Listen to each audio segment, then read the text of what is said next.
इस कार्यक्रम के पुण्यार्चक हैं श्रीमती निशा, श्री राजेश भारेले, रौनक भारेले, रौली भारेले, बड़कुर, अंकुर बड़कुर, रुआंक बड़कुर, नेहरू नगर, भोपाल, मध्य प्रदेश।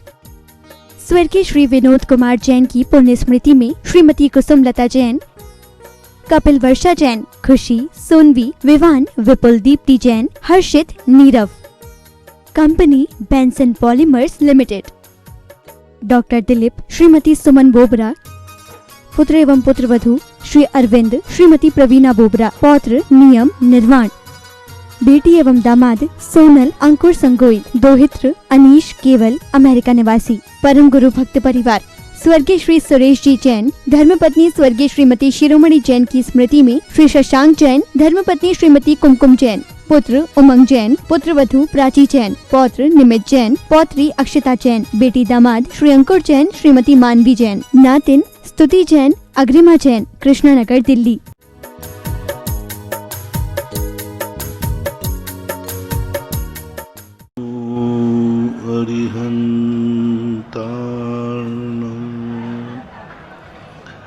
नमो सिद्धार्णं, नमो आयर्याणं, नमो वज्रायाणं, नमो लोये शवशाहूर्णं। पंच परमेष्टि भगवान की जय। आचार्य श्री गुरुवर कुंद कुंद महाराज की जय। आचार्य श्री गुरुवर विद्यासागर महाराज की जय। परम पूजनीय निर्व्यापक रमण मुनि श्री सुधा सागर जी महाराज की जय। तुलसी 105 गंभीर सागर जी महाराज की जय। सभी श्रोतागण एवं जिज्ञासु को सभी को नमोस्तु करें। राजीव जैन से विवार्थी अमर पाटन से पूछते हैं, मेरे आराध्य गुरुवर के चरणों में कोटि सा नमन। महाराज जी, सौधर्म इंद्र को शक्र और उनकी सची को शक्रा महिषी कहा जाता है, इसका क्या आशय है? ये नाम अलग अलग रख दिए जाते हैं अलग अलग कार्यों से। एक पद के कई पर्यायवाची नाम भी तो होते हैं। किसी पद को लेकर के अपन लोग कहते हैं कि कई नाम पर्यायवाची हो जाते हैं, तो ये पर्यायवाची नाम है। शक्नोति इति शक्रः, जो एक प्रकार का वैभव है, शक्ति है, संपन्न है, हुकूमत चलाता है। इस प्रकार के इंद्र भी कहते हैं, शक्र भी कहते हैं, पुरंदर भी कहते हैं उनको। तो ये उनके किसी गुण विशेष को लेकर के ये नाम अलग अलग रख दिए जाते हैं, ऐसा। राजीव जैन शांति नगर से पूछते हैं, नमस्ते महाराज जी, मेरे जीवन की दशा और दिशा बतलाने वाले मेरे भगवान के चरणों में कोटि सा नमन। महाराज जी, भगवान की स्तुति या पूजा करने से पाप आश्रम से रक्षा होती है, पुण्य आदि का बंद होता है। तो बाह्य सामग्री जो हम चढ़ाते हैं तो उसके अभाव में जो हम भाव पूजा जो करते हैं, मुनिराज भाव पूजा करते हैं, तो उनको किस निमित्त से पुण्य का बंद होता है? मुनिराज की चर्या अलग है, क्योंकि उनके पाप के आश्रव के द्वार भिन्न हैं। तुम्हारे जैसे आरंभ परिग्रह से युक्त नहीं है। अर्थात हर व्यक्ति की अलग अलग प्रक्रिया होना चाहिए। आप लोग गृहस्थ हैं, चूँकि आपकी गृहस्थी आरंभ परिग्रह से चलती है, तो आपकी आराधना और मुनियों की आराधना में बहुत अंतर है। आपके पास यदि द्रव्य नहीं है, पूजा करोगे तो आपकी पूजा आवश्यक पूर्ति नहीं मानी जाएगी। हम लोग द्रव्य चढ़ाकर पूजा नहीं कर सकते, तुम द्रव्य के बिना पूजा नहीं कर सकते। तुम बिना नहाए आहार नहीं ले सकते, हम नहा करके आहार नहीं ले सकते। क्या कहा? तुम बिना नहाए आहार नहीं दे सकते और हम नहा करके आहार नहीं ले सकते, हमें बनाना है। तो ये प्रक्रियाएं, साधु का एक जीवन अलग होता है। साधु कितनी पापों से बच करके कितनी ऊंचाई पर पहुंच गया, उनकी बराबरी तुम्हें करना है। लोग क्या करते हैं, बड़ों की बराबरी बहुत जल्दी कर लेते हैं। एक बार एक व्यक्ति ने कहा कि महाराज जी आप राम राम की कथा सुनाते हो, राम की बातें बहुत सुनाते हो, हम लोगों को थोड़ा सा राम की कथा अच्छी नहीं लगती। मैंने क्यों भाई? महाराज जी उनकी कथा नीरस है, दुखी दुख है। हाँ तो फिर मैंने कौन सी सुनाओ? बोले महाराज आप श्री कृष्ण की कथा सुनाया करो। मैंने क्यों? अरे महाराज उसमें मजे हैं, रास लीला है, सब है। अरे मैंने कि भैया मुझे तो कोई फर्क नहीं पड़ता, राम हो या श्याम, लेकिन तुम श्री कृष्ण की रस लीला से प्रभावित हो गए, कम से कम पूरी लीला करो। उन्होंने ये भी किया था, एक बार गायों की रक्षा के लिए गोवर्धन पर्वत हाथ पे उठा लिया था। तुम एक भैंस का गोबरी उठा के दिखा दो। तो बड़े आदमियों का कोई जो अपन से वीक पॉइंट से मैच करता है वो तो अपन जल्दी कर लेते। देखो बड़े भी कर रहे हैं ना, लेकिन बड़े वो कार्य भी कर रहे हैं।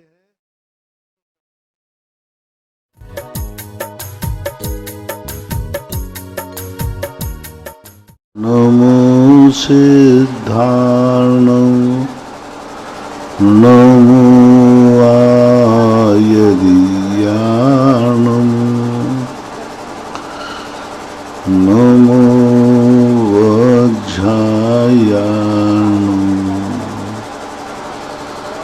नमो लोये शवशाहूर्णं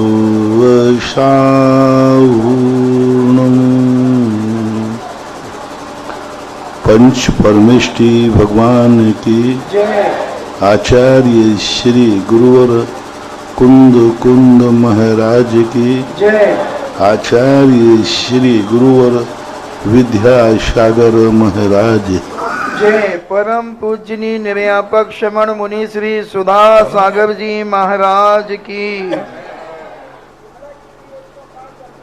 जी महाराज की। सभी श्रोतागण एवं जिज्ञासु पूज श्री को नमोस्तु करें।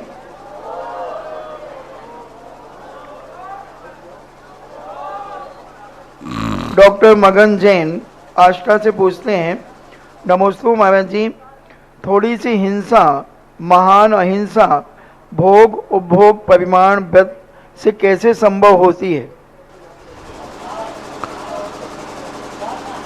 परसों हो गया, जवाब हो गया।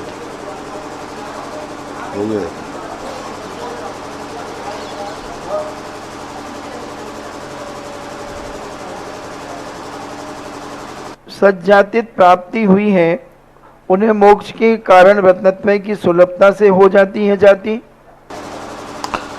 सज्जातित्व का अर्थ होता है कि उनके सब गुणों से पीढ़ी दर पीढ़ी से उनको वह संस्कार प्राप्त हुआ है।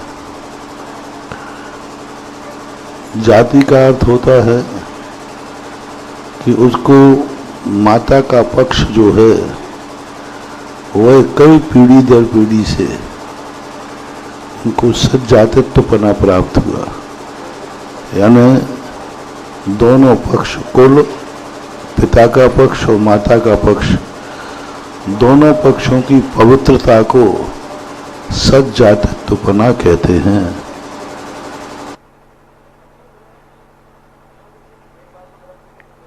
महेंद्र कुमार जैन झांसी से पूछते हैं, नमोस्तु महाराज जी, धर्म को वैज्ञानिक तरीके से बच्चों को कैसे समझाएं?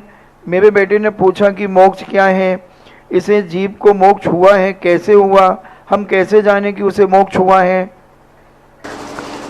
मरण हुआ है, हम कैसे जाने कि मर कर के जीव कहाँ गया? मौत भी तो ऐसे ही एक अदृश्य बात है। तो जो मौत है मौत के बाद कोई जीव कहीं ना कहीं तो गया है, कोई ना कोई अस्तित्व तो उसने बनाया है। तो जब संसार में एक ऐसा सुख है जिस सुख का कभी अंत नहीं होता, जब सुख में वृद्धि है तो सुख में पूर्णता भी है। जब व्यक्ति धर्म कर रहा है तो उसके अंदर धर्म करने की एक अच्छे आनंद की अनुभूति होती है, शांति की अनुभूति होती है।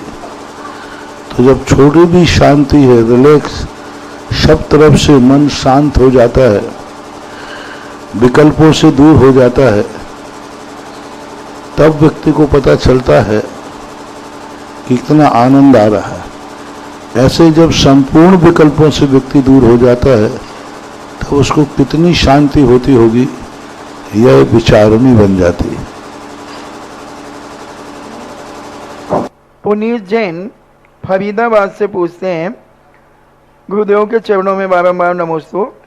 गुरुदेव, सुमेरु पर्वत से सूरज की जो बीथियां हैं वो 1121 योजन दूर होती हैं। जो विदेश क्षेत्र सुमेरु पर्वत के पास है वहाँ पर तो हमेशा बर्फ ही जमी रहती होगी, जबकि भरत क्षेत्र के इतने पास ही सूरज की बीथियां होती हैं, तो फिर यहाँ कुछ जगह का अधिकतर बर्फ ही रहती है। सूर्य के प्रकाश से और न प्रकाश से बर्फ का कोई संबंध नहीं है। सूर्य का प्रकाश रहता है इसलिए बर्फ नहीं है, सूर्य के प्रकाश नहीं रहता इसलिए बर्फ है, ऐसी बात तो नहीं है। सूर्य का प्रकाश रहता है कई स्थानों पर, फिर भी बर्फ रहता है, फिर भी ठंडे स्थान होते हैं। आपके यहाँ भी कुछ स्थान ऐसे हिल स्टेशन होती हैं, उससे 1 किलोमीटर नीचे आ जाओ तो गर्मी है, और 1 किलोमीटर ऊपर जाओ तो और धूप है, बराबर धूप है। सूर्य से इसका मतलब नहीं है, इसका मतलब होता है वायुमंडल के और भी वातावरण से। स्वर्गों में सूर्य नहीं है पर बर्फ भी नहीं। तो बर्फ का, अब मेरू पर्वत के पास सूर्य नहीं है पक्का है, लेकिन वहाँ का वातावरण स्वयं में इतना पुण्यवान होता है कि वहाँ बर्फ का तो क्या कुवृष्टि भी नहीं होती, अतिवृष्टि भी नहीं होती। दोनों तरफ भोग भूमियाँ होती हैं, इधर विदेश क्षेत्र होता है। तो सूर्य से और बर्फ का संबंध जोड़ना यह ना तो वैज्ञानिक है और न सैद्धांतिक है। इंजीनियर केसी जैन इंदौर से पूछते हैं, नमोस्तु महाराज जी, मेरा मन सोचता है कि आगम का संपूर्ण ज्ञान सिर्फ मन को स्थायी बनाने के लिए होता है, किंतु जिसकी मन की भावनाएं पहले से ही स्थायी हो, वह मन का ध्यान धर्म एवं आध्यात्मिकता के अलावा कहीं भी नहीं लगाता हो, तो ऐसे व्यक्ति के लिए मुक्ति का मार्गदर्शन क्या हो सकता है? जब वो ज्ञान ही नहीं करना चाहता तो मुझे समझ में नहीं आ रहा उसका मन स्थायी किस में है। वो क्या चीज है जो स्थायी है? आत्मा। जब तुम आत्मा का स्वरूप ही नहीं जानते हो तो आत्मा का कैसे ध्यान करते हो? प्रत्यक्ष तो ध्यान कोई होता नहीं। बिना जाने आत्मा के स्वरूप को कैसे जानोगे? आज प्रातःकाल प्रवचन में हमने यही कहा था, एक बालक वस्तु खाता है लेकिन वो वस्तु के संबंध में जानता नहीं है, कुछ भी नहीं जानता, कुछ भी नहीं जानता, खाता है वो, उसको अच्छा भी लगता है, लेकिन उस संबंध में बिल्कुल भी नहीं जानता कि ये क्या चीज है, इसका फल क्या है, इसकी हानि क्या है। ऐसे ही आप यदि आगम के ज्ञान के बिना आपको अच्छा लग रहा है ऐसी आत्मा को जान रहे हैं तो आप बालक हैं, मूर्ख हैं, अज्ञानी हैं। आप जिस संबंध में कुछ नहीं जानते हैं आगम से, ऐसे धर्म को जान रहे हैं, जरूरी नहीं कि वो धर्म हो, क्योंकि बहुत सारी पूज्यवर कुंद कुंद स्वामी ने श्री प्रवचन सार की 4 चूड़का में स्पष्ट कहा, हमें वह जानना है जैसा स्वरूप भगवान ने जाना है। हमें कुछ नहीं जानना, हमें वह कुछ नहीं जानना मोक्ष मार्ग की अपेक्षा। भगवान ने जो जाना है वो हमें जानना है, हमें कुछ नहीं जानना, क्योंकि हम जान ही नहीं पाएंगे। दुनिया में प्रातः काल भी मैंने कहा था कि ऐसी कोई भी दुनिया में व्यक्ति नहीं है जो स्वयं कभी किसी वस्तु के संबंध में जानता हो। जानने के लिए उसे कोई ना कोई गार्जियन चाहिए। जब तक गार्जियन नहीं होगा उसका जानना बालक के समान है, विद्वतापूर्ण नहीं हो सकता। इसलिए यदि आप पढ़े लिखे हैं तो आगम आपको पढ़ना ही पड़ेगा। यदि जो नहीं जानते पढ़ के, तो उनको एक चीज जानना पड़ेगी, भगवान ने जो कहा है वही सत्य है। इतना तो जाने कम से कम कि भगवान सत्य है, आगम सत्य नहीं है। मान लीजिए आपको मालूम नहीं कि जरूरी नहीं कि आप इतना आगम पढ़ पाए, मैं ही नहीं पढ़ पाया पूरा भी, लेकिन इतना पक्का है कि मुझे आगम का पूरा ज्ञान है, ऐसा दावा मैं नहीं करूंगा। लेकिन आगम का कथन करने वाले भगवान का पूरा ज्ञान है, ये मैं दावा करता हूं। कितनी बड़ी बात कही महानुभाव। भगवान कितना जानते हैं मुझे पता नहीं, भगवान ने कितना कहा है मुझे पता नहीं, भगवान ने कितना लिखा है वो भी मैं अभी जिंदगी में पढ़ नहीं पाया, और मुझे कितना समझ में आया है ये भी मैं दावा नहीं कर सकता हूं। लेकिन ये दावा पक्का है कि मैं भगवान को अच्छी तरह जानता हूं, और जो भगवान को जानता है वह भगवान ने क्या कहा सब जानता है। इसका सीधा सा उदाहरण आपको देता हूं। आप औषधि के संबंध में कितना जानते हैं? आप कोई बीमार आया, कुछ हुआ, कितना जानते? नाम, वो भी नाम डॉक्टर ने लिख दिया है, या तुम पढ़ लेते हो, पढ़ लेते हो। इसमें क्या गुण है, क्या दोष है, क्या इसमें मिला है, क्या 99.99 लोग नहीं जानते कि औषधि क्या है। फिर आप लोग कैसे खा जाते हो? डॉक्टर को जानते हो, डॉक्टर को पूरी तरह नहीं साहब, ये डॉक्टर तो आज तक मरीज गया ठीक होके आया, बहुत बहुत बहुत बढ़िया डॉक्टर। डॉक्टर क्या दे रहा है ये जानना जरूरी नहीं है, डॉक्टर सही है कि नहीं ये जानना जरूरी है। जब हम दवाई को ना जान पाए तो डॉक्टर को जान लेंगे तो भी काम चल जाएगा। ऐसा ही हम वस्तु तत्व को, आगम को न जान पाए, लेकिन आगम के जो प्रणेता हैं जिनेंद्र भगवान को यदि हम जान लेंगे तो मान लिया जाता है कि इसने संपूर्ण आगम जान लिया। ऐसा मान। दर्शन में एक बहुत छोटी सी कहानी आती है। महादेव के दो पुत्र थे, कार्तिकेय और गणेश। दोनों बड़ा ऊधम कर रहे थे। तो महादेव ने कहा कि ये तो बड़े बच्चे हैं, ऊधम कर रहे हैं, इनको क्या करें, किसी काम में लगाएं। तो ये उन्होंने कहा जाओ रे दोनों बच्चों, 3 लोक की परिक्रमा लगा के आ जाओ। कार्तिकेय बड़े खुश हो गए क्योंकि उनके पास सवारी थी गरुण और गणेश जी के सवारी है चूहा। अब वो नाच गए, बोले पिताजी मैं जाता हूं, अभी हार लो। तो कार्तिकेय गरुण को लेकर उड़ गए, और कार्तिकेय सोचता है कि ये तो ध्यान, एक तो पहली बात है भी है मोटे, और दूसरा सवारी क्या है, चूहा है।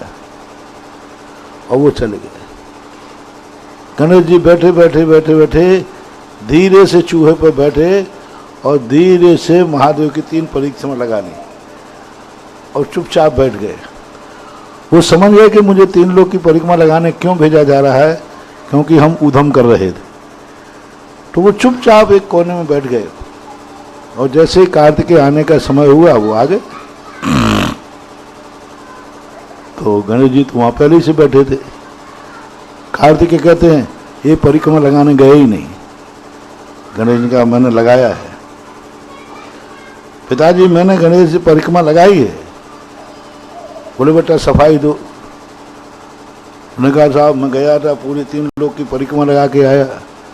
बोले साहब मैं तो नहीं गया पिताजी, मैंने तो आपकी 3 प्रदक्षिण लगा दी, तो 3 लोग के नाथ की लगा दी, अब 3 लोग की क्या लगाना। तो जब बुद्धि कम होती है या शक्ति कम होती है, तब हम उस मुखिया को पकड़ना चाहिए।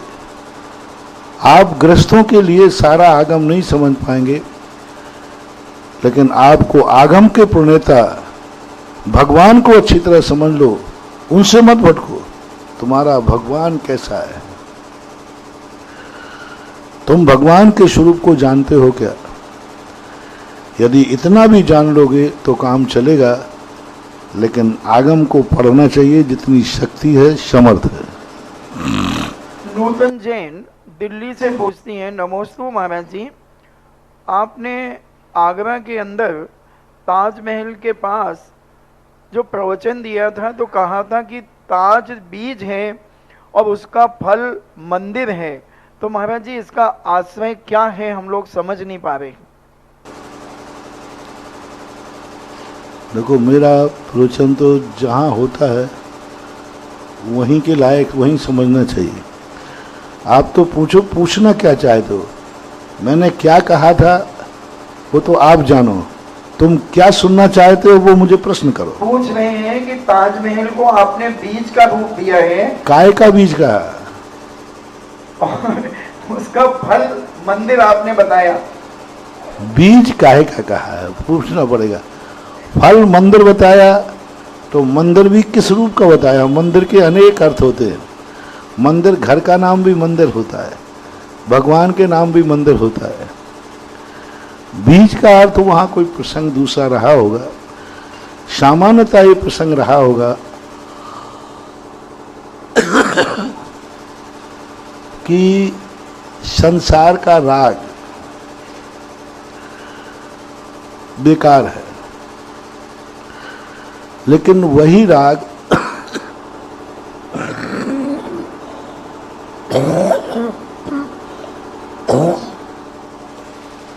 गंदगी बेकार होती है, लेकिन उसी गंदगी को यदि खाद का रूप बना दिया जाए, उस खाद को खेत में डाल दिया जाए, तो बोलो वो खाद निंदनीय है कि प्रशंसनीय है, और वो फसल को बढ़ाएगा या घटाएगा।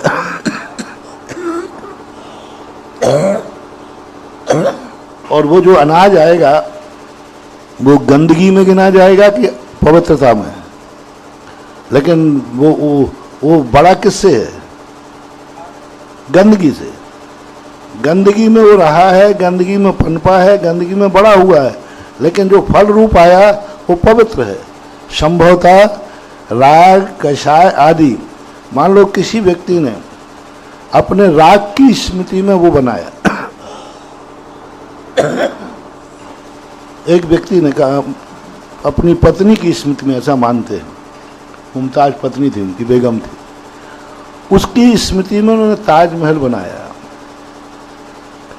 तो राग हुआ ना। अब यही राग यदि परमार्थ की दृष्टि से देखें, नैतिकता की दृष्टि से देखें, तो नारी जगत के लिए एक बहुत बड़ी चीज है कि जो आज नारी शोषण हो रहा है, नारी पैर की जूती नहीं है। उस समय शाहजहां की जो स्थितियां थी, उस समय स्त्री को बहुत बड़ा निकृष्ट रूप से माना जाता था, दासी के रूप में मानते थे, भोग्या मानते थे। तो नारी पैर की जूती नहीं है, नारी वो चीज है जिसके लिए ताजमहल भी बनाया जाता है। यानी नारी का क्या रूप है वो शाहजहां ने दुनिया को दिखा दिया। नारी जिनकी दृष्टि में निकृष्ट है, आलोचना के पात्र हैं, उसने ये दिखा दिया कि नारी ये कितना बड़ा स्थान भी ले सकती है कि जो स्मृति करने लायक हो। दूसरी बात, लोगों ने कहा कि महाराज आप देखने गए, तो मैंने कहा भाई मैं पत्नी के स्मारक को देखने नहीं गई थी। आप लोग देखते हो, जब भी मियाँ मूवी घूमने जाते हैं तो एक बार जरूर बीवी चुकौटी लेती है, देखा, पर मैं गया ही नहीं था। मैं तो 14 बेटों की माँ के स्मारक को देखने गया था।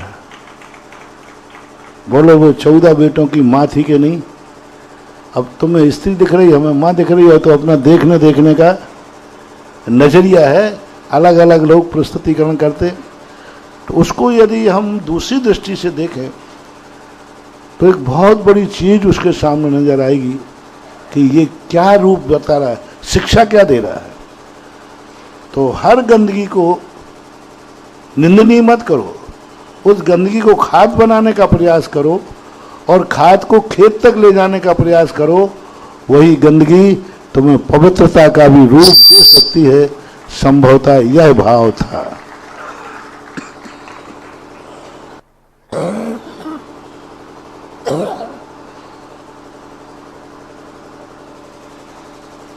सिरोंज की स्कूल समिति सिरोंज से पूछती है, नमस्ते महाराज जी, आपकी प्रेरणा, दिशा निर्देशन एवं आशीर्वाद से सिरोंज में उच्च स्तरीय संत सुधा सागर इंटरनेशनल स्कूल सिरोंज में बनकर तैयार है। महाराज जी, स्कूल समिति आगे ऐसा क्या कार्य करे जिससे स्कूली बच्चों को शिक्षा के साथ आदर्श नागरिक बनने की मदद मिले एवं स्कूल को सर्वमान्यता प्राप्त हो और ऊंचाइयों पर स्कूल जाए? सबसे पहले बच्चों को उनका जो उद्देश्य है कि मैं अच्छी शिक्षा प्राप्त करूं, उस शिक्षा को इतनी अच्छी बनाओ कि उस शिक्षा की आड़ में फिर पीछे से तुम उसका धर्म का संस्कार दो। बच्चा स्कूल पढ़ने जाता है, शुरू में पढ़ने के लिए नहीं जाता है, चॉकलेट के लिए जाता है।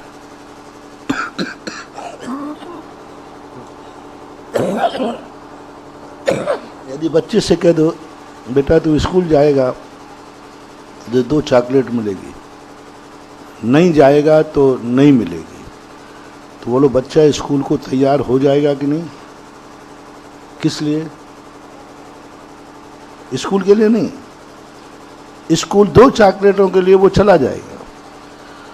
अब वो जो चॉकलेट तुमने दी, तुम्हारा उद्देश्य उसको चॉकलेट खिलाना था या पढ़ाना था? पढ़ाना था। बच्चे का मतलब है हमें 2 चॉकलेट, माता पिता का मतलब है कि पढ़ाना। अब इन दोनों की संधि बैठा लो, उसको चॉकलेट मिल जाना चाहिए, तुम्हारी पढ़ाना पूरा हो जाना चाहिए। ऐसे बच्चे जब आ रहे हैं तो किस उद्देश्य से आपके यहाँ भर्ती हो रहे हैं, वो उद्देश्य सबसे पहले पूरा करो। अच्छे टीचर रखो, अच्छी पढ़ाई कराओ, उनके साथ अच्छा इस प्रकार का व्यवहार करो कि उनके माता पिता का उनका उद्देश्य पूरा हो। साथ में उनके साथ ऐसी शिक्षा दो। शिक्षा किसी भी स्कूल में बुरी नहीं पढ़ाई जाती। शिक्षा के साथ में जो खेलने का पीरियड होता है, नैतिक शिक्षा का पीरियड होता है, उसमें बच्चों को बिगाड़ा जाता है। जैसे मांसाहारी स्कूल होते हैं, क्या करते हैं कॉन्वेंट वगैरह, वो सब पढ़ाई वही है जो तुम्हारे स्कूल में है।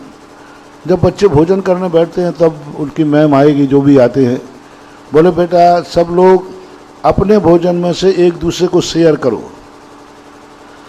अब कुछ लोग ऑमलेट लाए हुए हैं, कुछ लोग शाकाहारी वो लाए हुए हैं। अब बच्चे तो कुछ नहीं जानते, उनको अच्छा लगता है, वो एक दूसरे को शेयर करते हैं। अब शेयर करते समय जो शाकाहारी था वो ऑमलेट खाना सीख गया। ऐसे कई स्कूलों से हमारे लिए आते, तो आप उनके संबंध में वो जो पीरियड होता है उस समय उनको अच्छे संस्कार देने का प्रयास करो। उस समय उनके लिए बताएं कि ये क्या चीज़ है, तो वो बन सकता है। नैतिक शिक्षा के नाम पर आप उनके जीवन का उत्थान कर सकते हैं।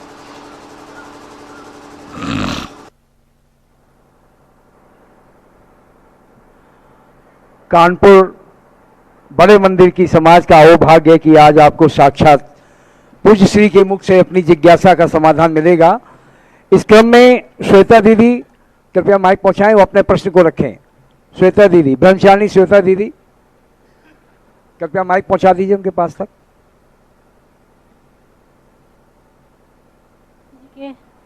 पूज्य मुनि श्री जी के पावन चरणों में नमोस्तु। पूज्य छुल्लक श्री जी के पुनीत चरणों में एक शामी। मुनि श्री जी, जिन व्यक्तियों के मस्तक पर प्राकृतिक रूप से अर्धचंद्राकार रेखांकित होता है, वह किस बात का संकेत करता है? रेखाएं जिंदगी के लिए बहुत कुछ देते हैं। वो एक ऐसी, कितनी भी विपरीत परिस्थिति आ जाए, वह अपने आप को सहिष्णु यानी शीतल बना के रखेगा।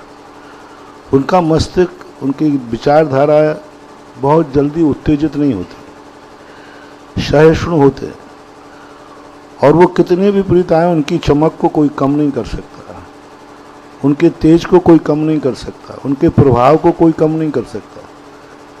वे जिस तरफ कदम बढ़ा दें, रास्ते ही रुक सकते हैं लेकिन वे रुकते नहीं, और जिस तरफ कमन बना रहे वही रास्ता उनको मंजिल तक ले जाता है। वो भली मंजिल का रास्ता हो या नहीं हो, लेकिन वो रास्ते पे चल देते हैं, वही रास्ता मंजिल तक पहुंच जाता है। वे स्वयं निर्णायक होते हैं, स्वयं निर्णय करके और एक ऐसा रास्ता चुनते हैं जिस रास्ते पर वो खुद भी अनजान हो तो भी वह रास्ता ऐसे पार कर देते जैसे बहुत बार जाना हुआ हो। इन रेखाओं के संबंध में अलग अलग विचार भी कई बार आते हैं, लेकिन रेखाओं से कुछ जो चिन्ह बने रहते हैं, उन चिन्हों से, उस चिन्ह के, जिस चीज़ का चिन्ह बना हो उसका जो नेचर होता है, वही नेचर इन रेखाओं वाला का मानना चाहिए। मस्तक पर देखिए, गौर से, इतनी दूर से भी दिखता है। ओम शांति। इसमें एकता जैन और गीता जैन मुजफ्फरनगर तैयार रहेंगी। श्रीमती एकता जैन और गीता जैन मुजफ्फरनगर तैयार रहेंगी। नमोस्तु गुरुवर इच्छामी महाराज जी। महाराज जी, मेरा जिज्ञासा ये है कि हम लोग स्वाध्याय में बैठे थे तो एक जन ने प्रश्न किया कि जैन धर्म की कुल देवी का नाम बताइए। तो मैंने कहा कि जैन धर्म की कोई कुल देवी नहीं होती है, तो उन्होंने कहा जिनवाणी माता होती है। अब महाराज जी, आप जिज्ञासा का समाधान कीजिए, क्या ये सही है? बिल्कुल सही नाम है, जिनवाणी माता। जिनवाणी हमारी कुल देवी है, जिनेन्द्र देव हमारे कुल देवता हैं, और दिनग्रंथ मुनि हमारे कुल गुरु हैं। अभी तक पता नहीं था, अब पता कर लो। आपके बहाने सारा जगत सुन रहे। दिगंबर जैनियों का कुल देवता जो है वो जिनेन्द्र देव ही है। जय हो। प्रमाण है इसका पूज्यवर यति वृषभ आचार्य महाराज तुलोय पर्णति, पूज्यवर जिनसेन स्वामी महाराज महापुराण, इनमें कुल देवता शब्द स्पष्ट उल्लेख किया। जिनेन्द्र भगवान। कुल गुरु कौन है, इसका उल्लेख पूज्यवर जिनसेन स्वामी महाराज ने किया। कुल गुरु निर्ग्रंथ मुनि ही तुम्हारे कुल गुरु हैं। चाहे तुम्हें समझ में आवे या नहीं आवे, लेकिन गुरु तुम्हारे निर्ग्रंथ गुरु हैं। और कुल माता जो है जिनेन्द्र देव द्वारा कथित जिनवाणी ही जिन माता है, और यही कुल देवी है। ये सबको मान लेना चाहिए। जब भी कुल देवी की बात आवे तो जिनवाणी पूजा करो, जिनवाणी आराधना करो। कोई कहे तुमसे कि तुम्हारे लिए आजकल बहुत ज़्यादा ये होता है, तुम्हें फलानी परेशानी है, जाओ अपनी कुल देवी की पूजा करो, तो ठीक है, अपनी जिनवाणी माँ की पूजा कर लेना चाहिए, वही तुम्हारी कुल देवी। कुल देवता की पूजा करे तो मंदिर में जा कर के जिनेन्द्र देव की पूजा करना चाहिए। यही है। जय हो। गीता जैन मुजफ्फरनगर, नीलम जैन तैयार रहेंगी। मेरे परम पूज्य सम्यक रत्नधारी गुरुवर के चरणों में मेरा बारंबार अनंतों बार नमोस्तु, छुल्लक जी के चरणों में अनंतों बार इच्छामी। गुरुवर मेरी जिज्ञासा ये है कि आपने एक बार बताया था कि जप करने से ज़्यादा ध्यान करने से कर्मों की निर्जरा होती है, तो गुरुवर हमें ध्यान कैसे करना चाहिए? और 16 कारण भावना में अरंत भक्ति भावना भाते हैं हम लोग, तो किस तरह हम लोग को भानी चाहिए आपके अकॉर्डिंग? जो भावनाएं होती हैं, ध्यान होता है, ध्यान उसी वस्तु का होता है जिस संबंध को आपको प्राप्त करना है। जैसे आपको प्राप्त करना है, भगवान बनना है, तो हमें भगवान के स्वरूप का ध्यान करना चाहिए। हमें अपने दोषों का निराकरण करना है तो निर्दोष का ध्यान करना चाहिए। जैसे आपने समझा कि हमारे अंदर ये दोष है और इस दोष को मैं नहीं निकाल पा रहा हूँ, तो फिर तुम्हारी दृष्टि में निर्दोष कौन है? जो निर्दोष हो उसका ध्यान करने से हमारे अंदर धीरे धीरे दोषों का अभाव हो जाता है। जो हमारे पास नहीं है, जो जिसके पास है, उसका ध्यान करने से हम भी उस जैसे बनने का भाव कर सकते हैं। अब ध्यान की अनेक परिभाषाएं। गृहस्थों का जो ध्यान है वो आज्ञा विचय धर्म ध्यान कहलाता है। आज्ञा ने जिनेंद्र भगवान ने जैसा कहा है वही सत्स्वरूप है। जैसे प्रथम प्रश्न के उपलक्ष्य में हमने कहा था कि हमें दवाई को नहीं जानना है, हमें डॉक्टर को जानना है, और डॉक्टर ने जो दवाई दी है वही सही है। यदि कोई कहे कि डॉक्टर ने तो जहर दिया है, तो अब क्या करोगे? डॉक्टर ने तो जहर दिया और है भी जहर, तो अब क्या करोगे? डॉक्टर कह रहा है दवाई तो यही है। साहब ये जहर है। बोले साहब यही आपके लिए दवाई है, इसी से आप ठीक हो गए। अरे साहब जहर से कोई आज तक ठीक हुआ है? सारी दुनिया से पूछ लीजिए, जहर का अर्थ है मारना। टेंडेंसी तो यही है कि भाई जहर यानी मार देता है, और आप यही जहर लिख रहे हो। डॉक्टर कहता है साहब यही लेना पड़ेगा। तो यदि होशियार व्यक्ति है, ज्ञानी व्यक्ति है, तो वो कहेगा कि साहब जहर को तो मैं नहीं जानता, लेकिन डॉक्टर ये पक्का है ये कभी गलत दवाई दे ही नहीं सकता। इसका समर्थन पूज्यवर कुंदकुंज स्वामी ने समय सार के अंदर किया। इतना बड़ा ग्रंथ राज किया। जय विस्म भुजंतो वेज्यो पुरुषो न मरण मुवे आदि तह पुग्गल कम्म सुदयम नवज्जदे नानी। हे भवजीव, वैद्य के हाथ से जहर भी पी लेने पर मरोगे नहीं, बल्कि मरने से बच जाओगे, क्योंकि किसने दिया है? वैद्य ने। इसी प्रकार से ज्ञानी पुरुष यदि निर्दोष व्यक्ति की अनुकरण करता है तो उसके अंदर कितनी बड़ा दोष क्यों ना हो, वो दोष निराकरण को प्राप्त हो जाता है। इसलिए हमें धर्म में किस लाइन में जाना है? मान लो तुम्हारे लिए व्रत लेना है, तो आपकी दृष्टि में व्रती कौन है? उसका ध्यान करो, उसकी चर्चा करो, उसकी चर्या करो, उसके सन्निकटता जाओ, उसके आचरण में शामिल हो, उसकी संगति करो, प्राप्त हो जाए। मुनि बनना है, उसकी चर्या देखो, चर्या में शामिल हो, उसकी चर्या की प्रशंसा करो, वह दिख जाए तो आनंद से भर जाओ। आज नहीं कल तुम्हारे अंदर बनने की शक्ति आ जाएगी। ग्रस्त क्यों मुनि साधुओं की संगति में आता है?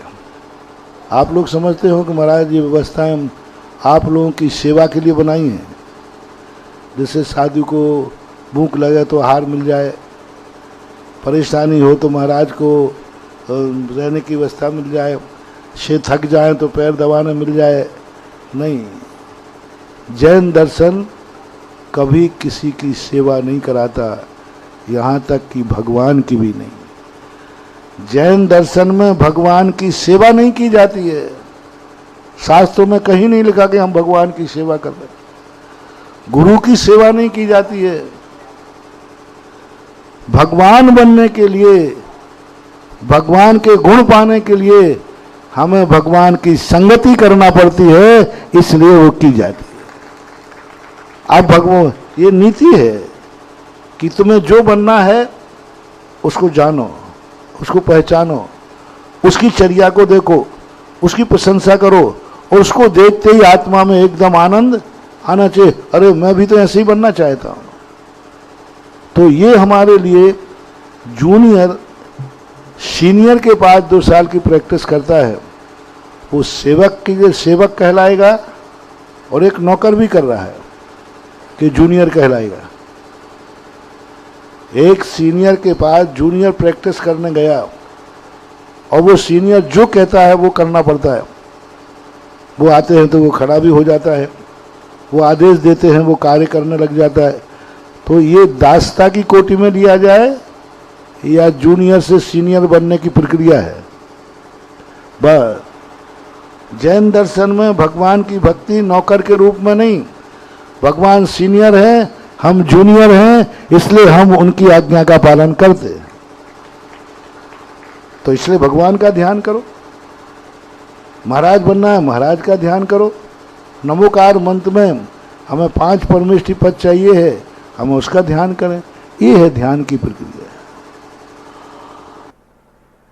नीलम करनी चाहिए, अरहत भक्ति भावना कैसी करनी चाहिए? भावना का अर्थ है अरहंतों के शुरू। इसलिए तीर्थंकर भावना में लिखा है कि अरहंत भगवान निर्विकल्प हो गए, संसार से ऊपर उठ गए, फिर भी वो जगत का कल्याण करने के लिए उपदेश देते हैं, समोषण विद्वान रहते हैं, परम उपकार करते हैं। इस प्रकार अरहंतों का ध्यान करना चाहिए। श्रीमती नीलम जैन और राजा जैन तैयार रहेंगे। नमोस्तु महाराज श्री इच्छामी छुल्लक जी। मेरा क्वेश्चन है आलोचना पाठ संबंधित। मेरे अवगुण चेतारो प्रभु अपना व्रत समारो। प्रभु महाराज श्री हमारी क्या हिम्मत जो हम प्रभु से ये बोलें कि अपना व्रत समारो।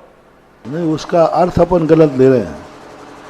उसका गलत हिम्मत वाली बात नहीं है, वो अपनी खुद की निंदा कर रहा है। उसमें ये है मेरे अवगुण न चितारो प्रभु अपनो विरध निहारो। मेरे अवगुण मत चितारो भगवान, मैं तो पापी हूँ। यदि मेरे अवगुणों को देखोगे तो आप मेरी कभी भी उद्धार नहीं करोगे।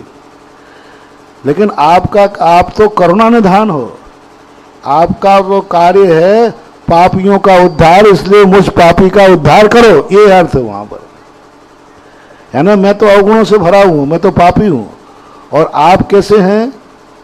पतितों का उद्धारक हैं।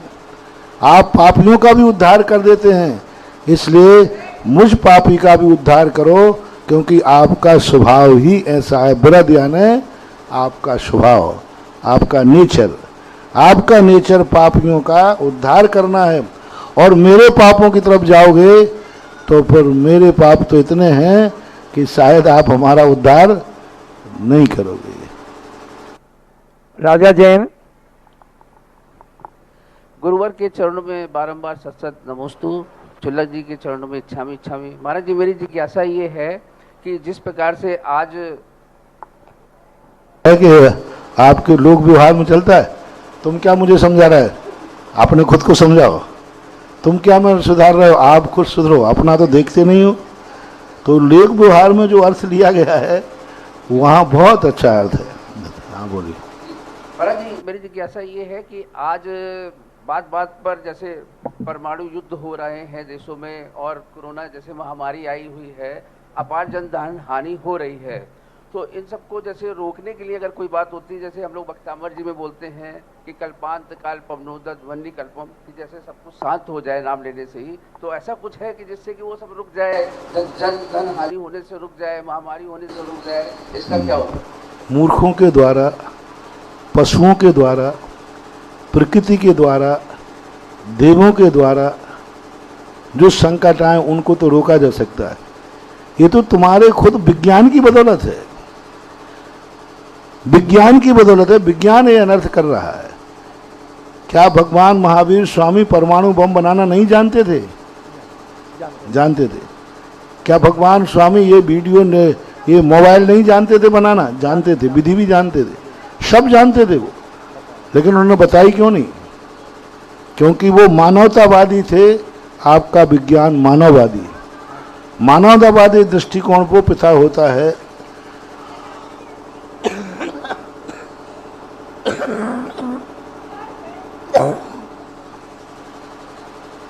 पिता ना जाने कितनी बातों को जानता है, लेकिन बेटे को कौन सी बात बताता है?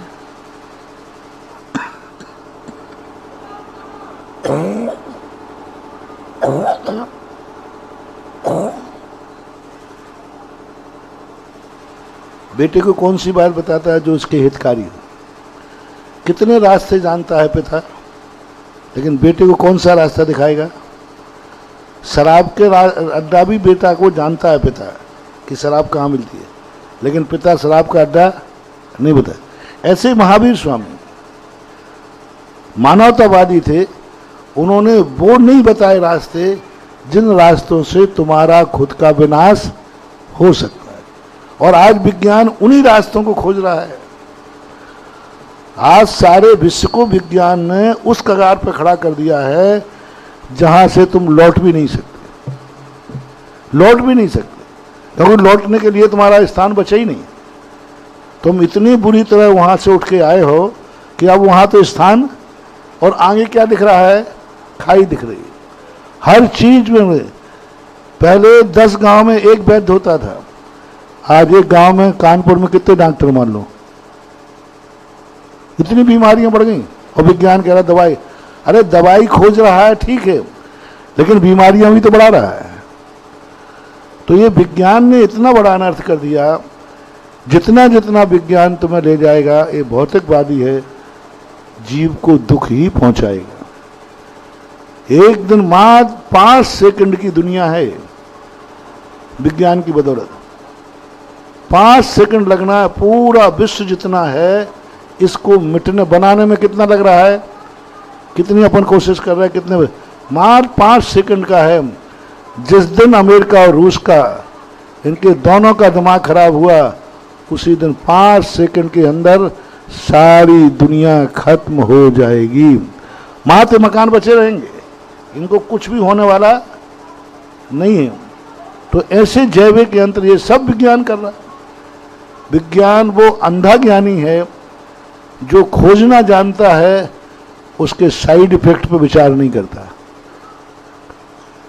खोजना जानता है, नई खोज की, लेकिन इसका विस्फोट क्या होगा, इसका परिणाम क्या होगा, इस पर विचार न करने से विज्ञान उस, अब इसको रोकने के लिए हमें विज्ञान के दिमाग को रोकना पड़ेगा,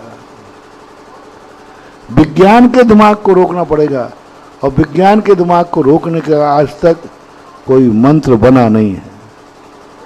खबर स्रोत है, तो इसमें अगर हम लोग इसका कहीं किसी तरीके से इस्तेमाल करके उसको नहीं रोका जा बस सकता? कर सकते हो, बस जैसे आप मैंने कहा ना, कोई अबुद्धिपूर्वक स्थिति बनती है वहाँ, ये तो सारी की सहमति से बन रही ना, अज्ञानता में बन गई, जैसे भी ना अज्ञानता में नहीं, आज भी सहमति है आपकी। जो चीज सबकी सहमति से और सब उसे एक्सेप्ट कर रहा है, उसको नाश करने का कोई मंत्र नहीं। जो सब कोई नहीं चाहते हैं, फिर भी उसका निर्माण हो गया है और अब मिटाना चाहते हैं तो कर सकते हैं। अभी पूछ लीजिए विश्व में परमाणु कितने लोग मिटाना चाहते हैं? कोई नहीं चाहता, वो कहता परमाणु अच्छी चीज है। ऐसे फिर भी भाव न भाना चाहिए। गुरुवर, एक प्रश्न दीपक पारस जैन जी शास्त्री दिगौड़ा से पूछ रहे हैं कि 25 फरवरी को मौन जुलूस जो कि निकालना सही है या आचार्य भगवंत के जयकारों के साथ जुलूस निकालना उचित है? मौन जुलूस निकालें या जयकारों के साथ निकालें, इसके बारे में उनकी बहुत अच्छा स्मरण दिला दिया। सारे भारत के लोग सुने, जो नहीं सुन पाए उनको सुना दिया जाए। कल एक सामूहिक रूप में विश्व वंदनीय हम सबके हृदय सम्राट पूज्य आचार्य गुरुदेव विद्यासागर महाराज के पूरा भारत एक साथ कल विनयाञ्जलि सभा देना है। हम सब लोगों ने 25 तारीख निश्चित की है। 25 तारीख के दिन सबके लिए सुबह से कोई गम नहीं मनाना। प्रत्येक व्यक्ति, भारत के प्रत्येक जैनी को अपने दरवाजे 5 दीपक जलाना है घी के। 5 शोक नहीं, शोक की बात नहीं है, कोई काली पट्टी नहीं बांधना अपने यहाँ साधु की समाधि और भगवान का निर्माण। अपन तो रोते इसलिए हैं कि अपने ऊपर जो उनका उपकार हुआ है, उनके उपकारों को अपन अब कैसे प्राप्त करेंगे। जो खेद आ रहा है अपन को, मुझे भी आया, किस लिए आया? इसलिए कि उनकी समाधि हो गई? नहीं नहीं नहीं, इसलिए आया कि हमारे ऊपर जो उपकार हो रहा था अब वो उपकार नहीं हो पाएगा। तो महापुरुषों के वियोग में शोक स्वार्थ से आता है, उनके जाने और नहीं जाने का तो खुशी। प्रत्येक व्यक्ति अपने घर पर सुबह उठ करके 5 दीपक कम से कम जलावे। 5 दीपक इसलिए क्योंकि वो पंचाधार के धारी थे। अधिक जलाओ तो 36 दीपक जला सकते हो, क्योंकि वो 36 मूल गुण धारी थे। ये कार्य करना है अपने अपने मंदिरों में, जहाँ भी हो। आचार्य परमेष्ठी सच एक पूजा करना है आचार्य महाराज की। सभी लोग एक पूजा, कल पूरे भारत के लोग जब मंदिर जाएं, पुरुष बच्चे सब महिलाएं, आचार्य परमेष्ठी की पूजा करना है। पूजन करने के बाद फिर आपको एक सामूहिक बैठक वहीं करना है।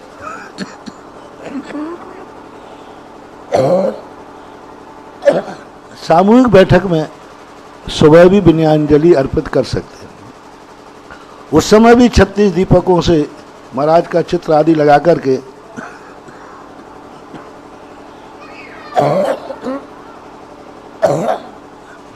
सामूहिक अपना एक औपचारिकता कर सकते हैं।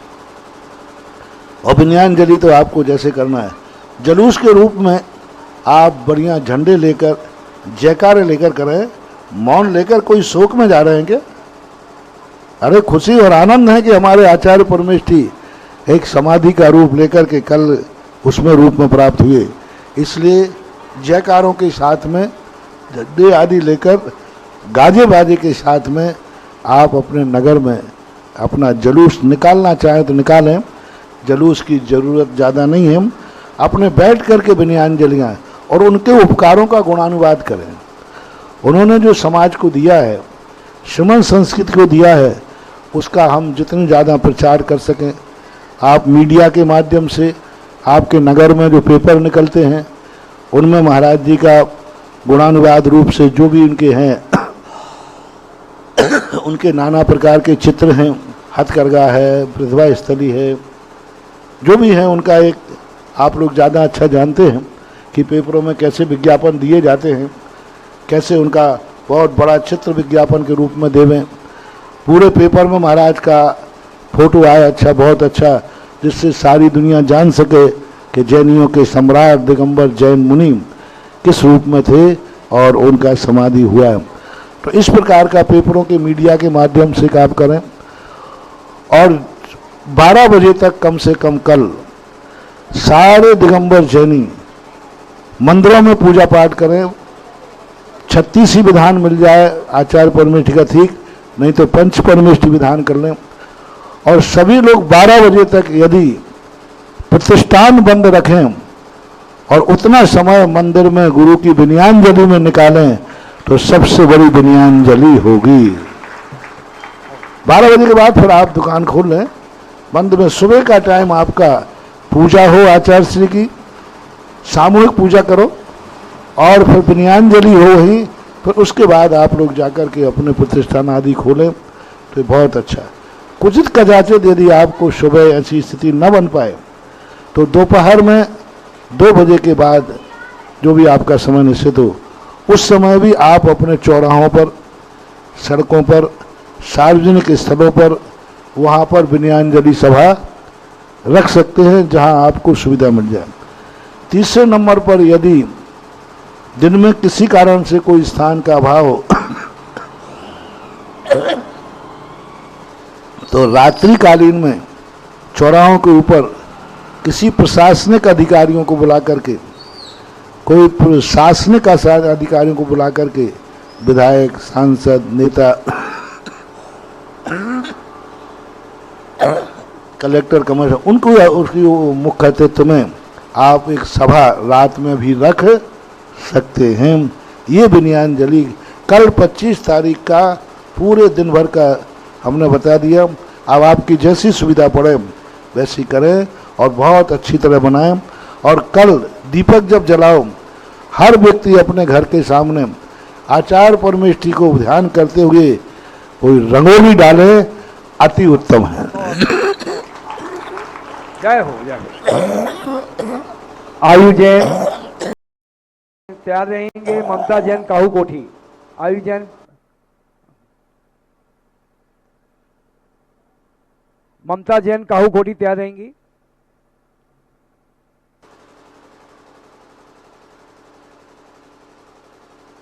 सूर्यांशी जैन अहमदाबाद। गुरुवर के चरणों में बारंबार नमोस्तु नमोस्तु नमोस्तु।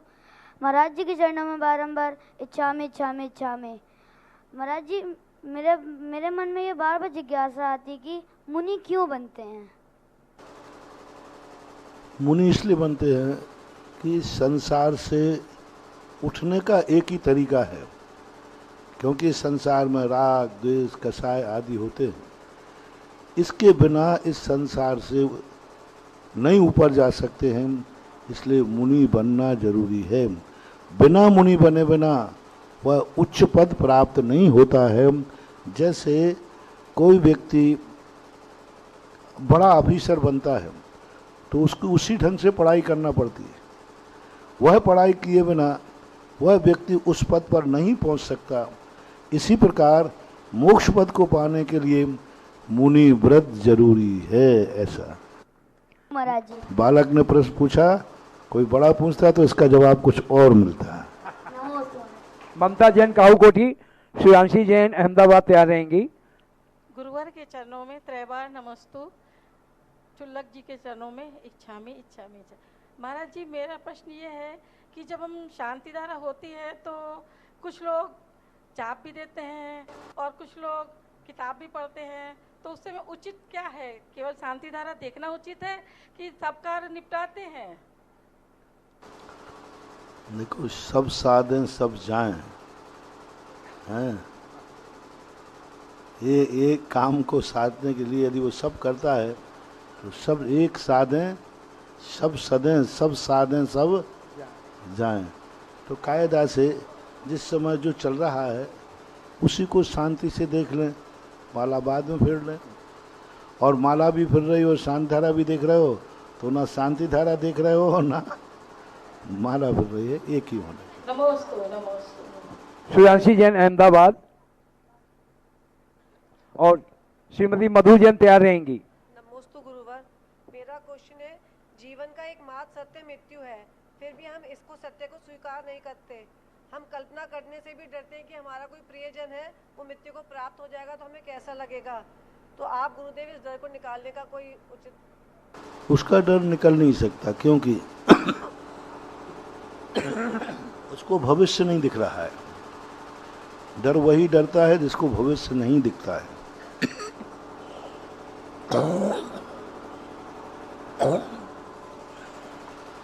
भविष्य यदि दिख जाएगा तो शायद डर से मुक्ति मिल जाए। ज़्यादातर उसने ये देखा है कि मरने के बाद जो कुछ है ये सब हाथ से चला जाएगा।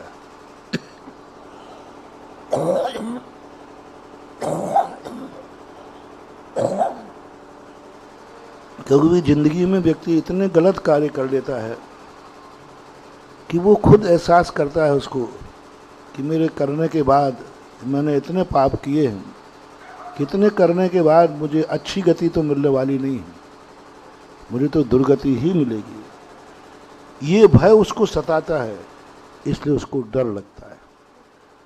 जिस व्यक्ति ने अपने जीवन में अच्छे कार्य किए हों, उसे मालूम है कि मरने के बाद मुझे इससे और अच्छा पद मिलने वाला है, फिर उसको डर नहीं लगता। डर रखने का मूल कारण है हमारी जिंदगी में हम धर्म से दूर रहे और अधर्म में जीवन व्यतीत कर दिया, यही कारण बनता है। दूसरे का इसलिए डर लगता है क्योंकि हमारे मन में भाव है कि उसके बिना मेरा अस्तित्व खतरे में है, वह है सो मैं हूँ, इसलिए उसके संबंध में विकल्प आता है। मधु जैन। नमोस्तु महाराज जी। इच्छा में महाराज जी कोई प्रायश्चित लेना है तो गुरुओं से ले तो ज्यादा उचित है या बिना गुरु के ले उचित है? उनके दोनों के फल बताइए महाराज। सुविधा के अनुसार है, जैसा हो, जैसी अनुकूलता हो। श्रेष्ठ तो गुरु से होता है, लेकिन गुरु सहजता से सुलभ नहीं होते हैं, इसलिए। जिज्ञासा समाधान में जो लाइव का समय था वो यहाँ पर समाप्त हो गया है। अभी हम लोग पुष्टि की आरती के लिए चलेंगे और निवेदन करेंगे कि हमारे बीच में महान उद्बोधता क्षुल्लक गंभीर सागर महाराज जी विराजमान हैं, उनके मुखारबिंद से भी हम अपना उनका उद्बोधन अवश्य सुने। इसलिए ऐसे निवेदन करें, आज्ञा आपकी आज्ञा है पुष्टि, तो हम लोग निवेदन करेंगे अपने क्षुल्लक गंभीर सागर जी महाराज साहब से कि वो अभी हमारी सभा को उद्बोधन दें और पुष्टि की आरती के लिए बहुत जैसा कि क्रम है आगे आए। एक आरती होगी पात्र, हाँ एक मिनट, वहाँ पे एक कमेटी के लोग क्या व्यवस्था बनाए, किसके द्वारा होनी निश्चित करें। राशि अरविंद जी अगर आप हों, मैं थोड़ा यहाँ एक नाम लेके आइए। आरती के पश्चात में क्षुल्लक जी महाराज को मुखारबिंद से हम लोग उनका उद्बोधन सुनेंगे, कोई जाएगा नहीं, और आगे ना के अपने वहीं से करेंगे आरती। एक आरती प्रमुख रूप से होगी, कृपया शीघ्रता करें।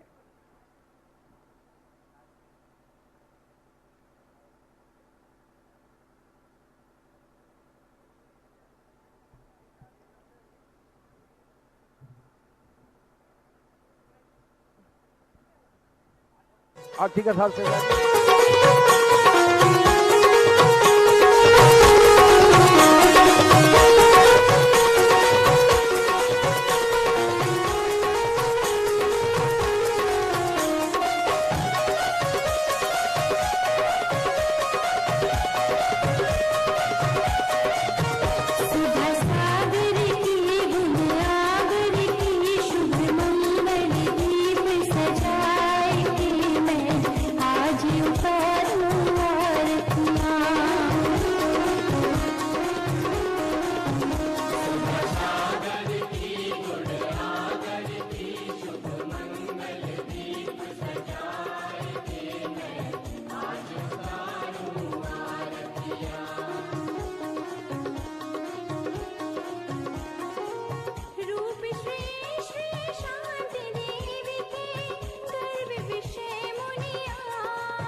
इस कार्यक्रम के पुण्यार्चक थे श्रीमती निशा, श्री राजेश भारेले, रौनक भारेले, रौली भारेले, बड़कुर, अंकुर बड़कुर, रुआंक बड़कुर, नेहरू नगर, भोपाल, मध्य प्रदेश। स्वर्गीय श्री विनोद कुमार जैन की पुण्य स्मृति में Shrimati Kusumlata Jain, Kapil Varsha Jain, Khushi, Sonvi, Vivaan, Vipul Deepti Jain, Harshit, Neerav. Company Benson polymers limited.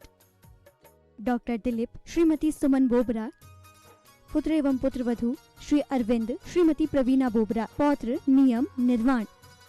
बेटी एवं दामाद सोनल, अंकुर संगोई, दोहित्र अनीश केवल, अमेरिका निवासी। परम गुरु भक्त परिवार।